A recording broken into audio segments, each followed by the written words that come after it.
It's Wednesday, October 18. In the headlines, an update on the country's education transformation. In business news, EU launches support to Digital Jamaica initiative. Regionally, Barbados and Venezuela signs partial agreement.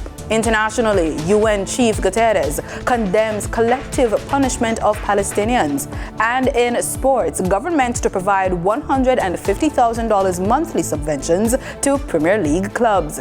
This is the news on PBC Jamaica. I'm Simone Absalom Gale.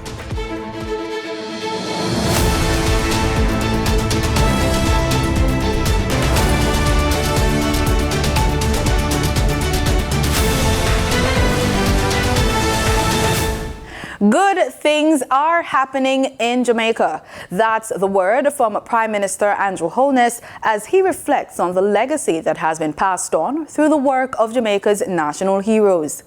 Delivering his annual National Heroes Day address, Mr. Holness says despite the economic, social and criminal challenges, good things are happening in the country. The fact is that amidst the global challenges, Jamaica has been able to report 9 consecutive quarters of economic growth since the pandemic. A historically low unemployment rate of 4.5%, which is lower than even some of our developed country partners. Prime Minister Andrew Holness also noted increased export earnings and a significantly lower level of national debt as good things to note about the nation's progress. And the best international credit rating that we have ever received in our history. So what does all of this mean for you?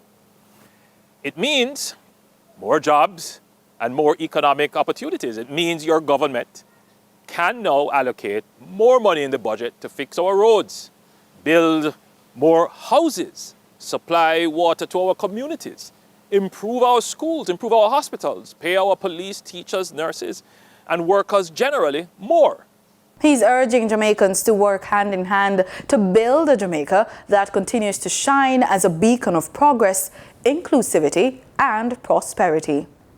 Prime Minister Andrew Holness has left the island to participate in the Canada-CARICOM Summit being held in Ottawa, Canada. This summit serves as a crucial platform for multilateral discussions and collaborations between Canada and other CARICOM member states, focusing on shared priorities, including building inclusive and sustainable economies and increasing trade and investment. According to the Office of the Prime Minister, Mr. Holness is scheduled to return to Jamaica on Sunday, October 22, 2023. Deputy Prime Minister and Minister of National Security, Dr. Horace Chang, will be in charge of the government during the Prime Minister's absence. Chairman of the Education Transformation Oversight Committee, ETOC, Dr. Adrian Stokes, says the committee has been working to improve the infrastructure to ensure sustainability of the transformation thrust. Speaking at a press conference this morning, he noted 4 main pillars that have been put in place, including a transformation implementation plan, as well as an effective monitoring and evaluation framework. This is very important from ETOC's perspective, because it gives us that opportunity to measure in a scientific way the progress of the implementation project that is underway. The other significant pillar is to strengthen the team, and the 4th pillar was the approval of a budget. Education Minister Favour Williams says the budget for the Education Transformation Program is based on the scope of work to be done. We're still refining the budget, as you know, given this is over at least 8 years, then we have to see how it fits in to the annual budgets. Yes, our estimate is 1.5% of GDP annually, but we have to look at that, prioritize what we can get done during that fiscal year, and make sure that it fits in to the national budget as well. You should know that the Education Transformation Oversight Committee was established to monitor the execution of the recommendations in the Education Transformation Commission report. The 354-page report is a blueprint for the establishment of a comprehensive strategy to improve student performance and educational productivity across the sector. The report has 54 prioritized recommendations addressing governance and accountability, early childhood education, teaching curriculum and teacher training, tertiary education, technical and vocational education and training, infrastructure and technology, finance, among other areas. $110 million. That's how much the government plans to spend to establish a child and adolescent guidance and therapeutic center in St. James. Thousands of young people are expected to benefit from the establishment of the center. Deputy Prime Minister and Minister of National Security Dr. Horace Chang toured the building that will be renovated to house the center on Friday. It is located on Humber Avenue in Montego Bay. The facility is being set up through collaboration between the government and the private sector. It will provide increased access to mental health services for youngsters in the parish and surrounding areas.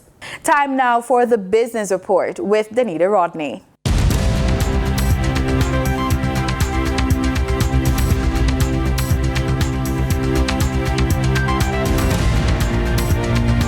Jamaica's digital transformation agenda has received its first grant-funded multi-sector initiative in the form of the Digital Transitioning Program for Jamaica, Digital Jamaica, a collaborative effort between the European Union and the Government of Jamaica with a total investment of €9.5 million. Digital Jamaica is the first bilateral EU Global Gateway flagship program to be signed in the Caribbean and is designed to address the country's pressing digitalization challenges relating to access and capacity over the next 4 years. The program will focus on building the competency of educators and teachers in digital skills, bringing Wi-Fi connectivity to public schools and children's homes, and supporting micro, small, and medium-sized enterprises in adoption and use of technology for efficient gains. Now for your market updates. In foreign exchange trading for Tuesday, October 17, the US dollar sold for an average of $156.68. The Canadian dollar ended trading at $114.70. The pound sterling traded for $189.39, and the euro sold for $167.59. In JSE trading, the JSE index advanced by over 341 points. The junior market index declined by over 29 points. The combined market index advanced by over 53 points. And the All Jamaican Composite Index advanced by over 1,148 points. Overall market activity resulted from trading in 111 stocks, of which 34 advanced, 58 declined, and 19 traded firm. Stocks advanced for Barisa Investments Limited, Berger Paints Jamaica Limited, and Caribbean Cream Limited. Stocks declined for 138 Student Living Jamaica Limited, Access Financial Services Limited, and AMG Packaging and Paper Company Limited. Trading firm were Cargo Handlers Limited, Caribbean Flavors and Fragrances Limited, and Derrimon Trading Company Limited. The overall volume leaders were Wisynco Group Limited ordinary shares with over 5 million units, Wixon Winform Limited ordinary shares with over 3 million units, and Trans Jamaican Highway Limited with over 1 million units. In regional stocks, in Trinidad and Tobago, Calypso Macro Index Fund posted 50 shares. On the Barbados Stock Exchange, First Caribbean International Bank was the volume leader with over 9,000 shares. They were followed by Emira Posit Receipt, which traded 5 shares. In regional business, a number of Mexican companies are currently in Guyana on a trade mission with the aim of exploring investment opportunities and partial partnerships. This visit marks the first official Mexican trade mission to Guyana. Guyana is undergoing massive transformation, largely due to the country's oil and gas sector. As a result, a plethora of private investors have been flocking the country. And the latest is from Mexico. A delegation of about 15 people are currently in Guyana, scoping out investment opportunities and seeking to build partnerships. On Tuesday, they met with Mexican ambassador to Guyana, Mauricio Crespo, and at the meeting held at the embassy in Georgetown, the ambassador revealed that efforts are underway to create a Mexico-Guyana Chamber of Commerce, which will create a vehicle for business and trade to be done easier. The ambassador hopes that the Mexico-Guyana Chamber of Commerce will be in place by the end of the year. But there's been a lot of interest from Mexican companies, Guyanese companies. Here in the embassy, we've received all sorts of requests looking for services, for products. Of course, there's a huge challenge connecting our two countries through logistics, maritime logistics, air logistics. Over the course of the next 5 days, these companies will engage in discussions and meetings with government officials from various ministries, including Public Works, Housing and Water, and other cabinet members and the private sector.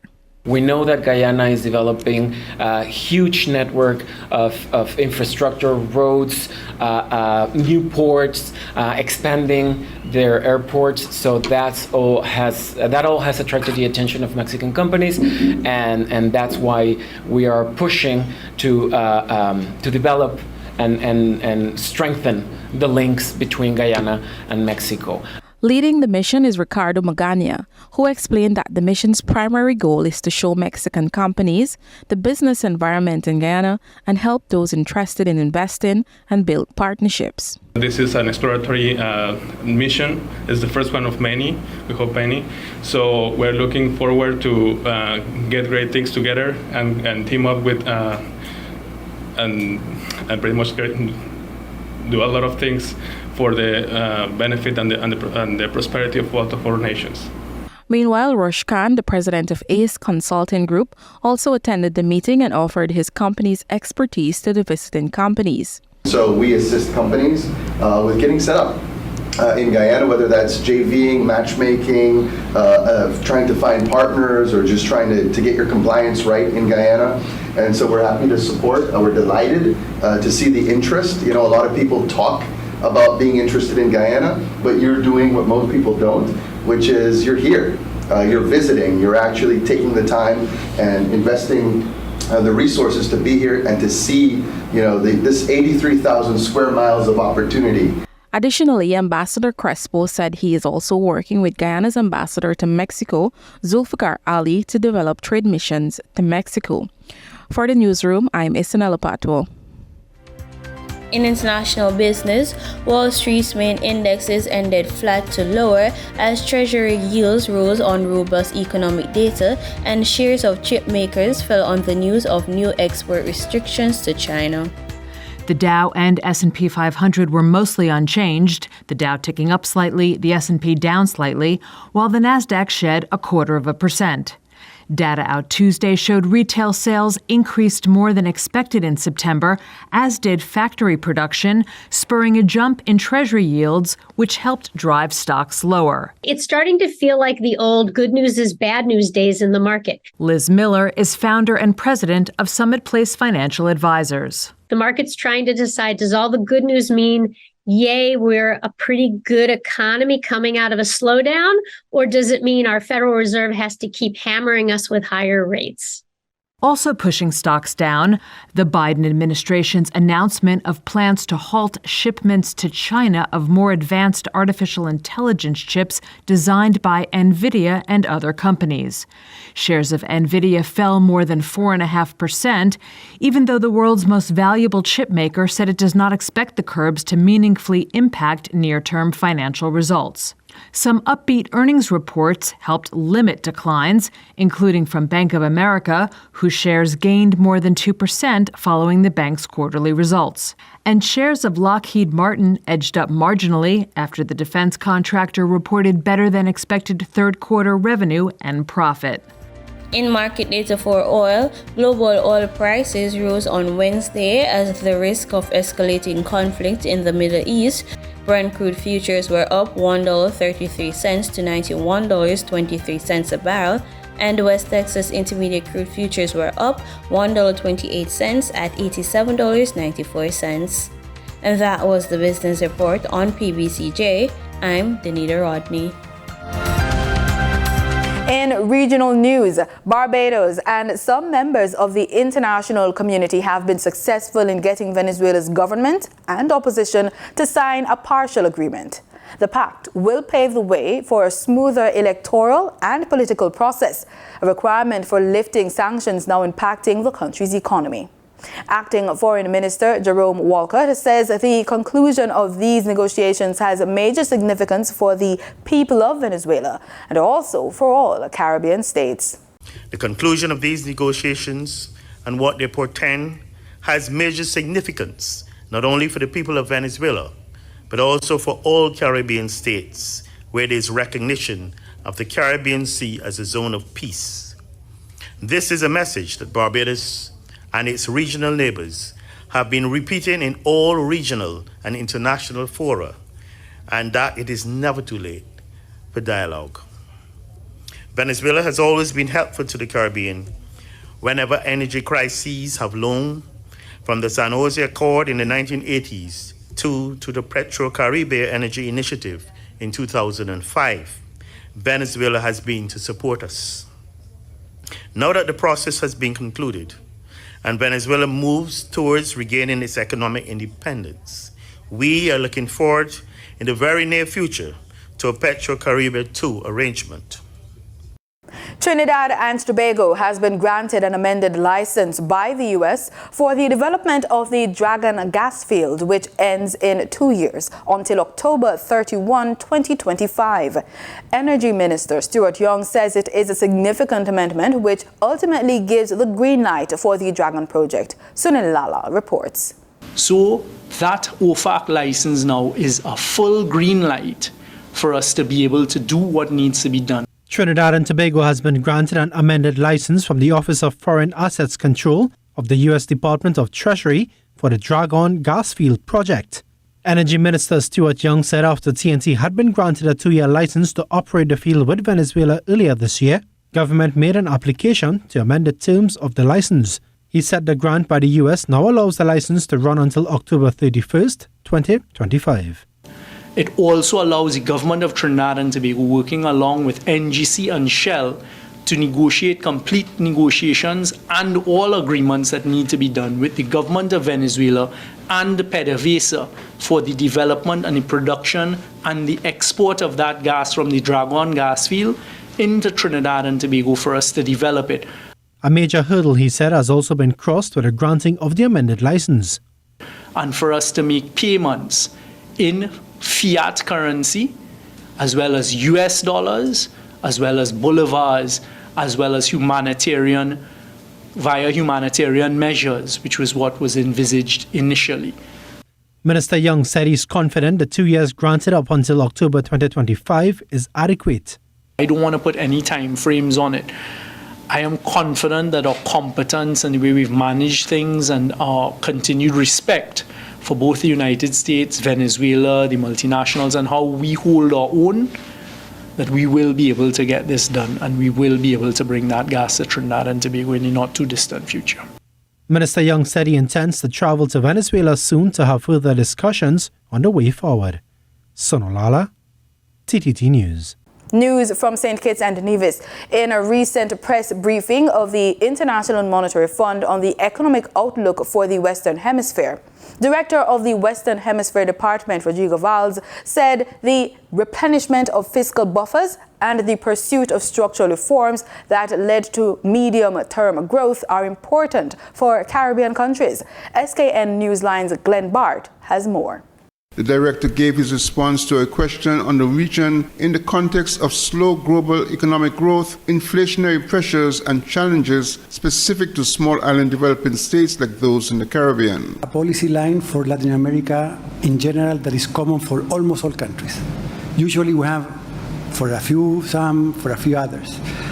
But in this time around, the Caribbean, South America, Central America, all have basically two main challenges. for the short-run macro. One that is critical is to work in the fiscal. We used our buffers. We have to replenish those buffers.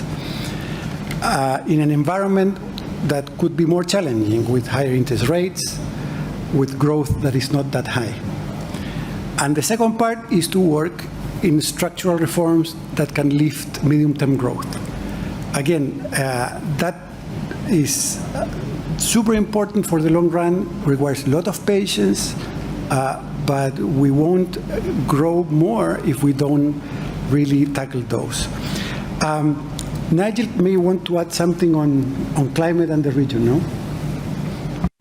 Yeah, I think the other thing that's important for the region to look at is building its resilience to climate change, and that's multifaceted. I think it's part of it's shifting towards renewable energy sources. Part of it is strengthening its infrastructure to be much more resilient to the increased frequency and intensity of storms and hurricanes the region's facing.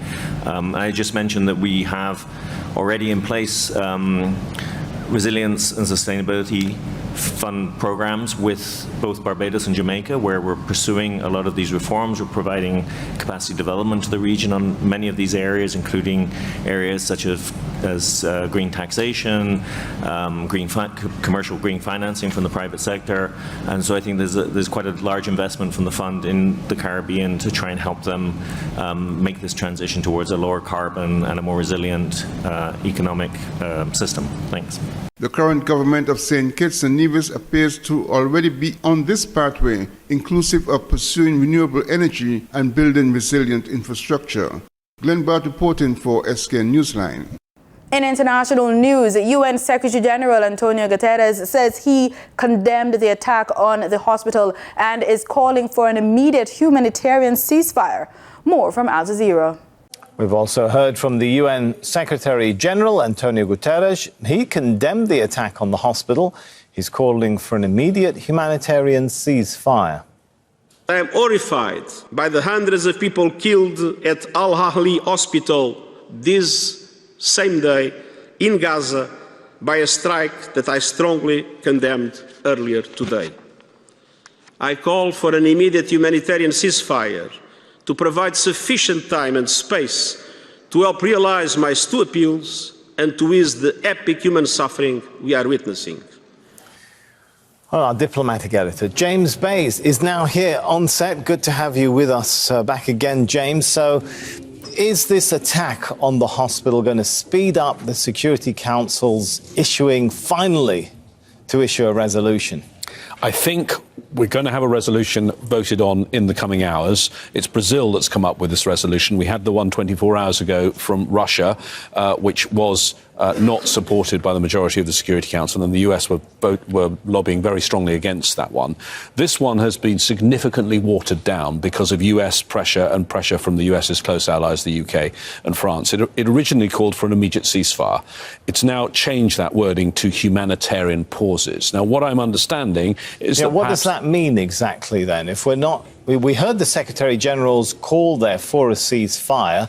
If the wording comes out for a humanitarian pause, what does that mean? Also, the Secretary General's wording was a humanitarian ceasefire. Again, maybe not. That probably means a non-permanent ceasefire. What I think they mean by humanitarian pauses is a stop to allow some aid to get into. In sports, starting next month, the government will provide $150,000 monthly subventions to each of the 14 clubs in the Rand-Neveu National Premier League.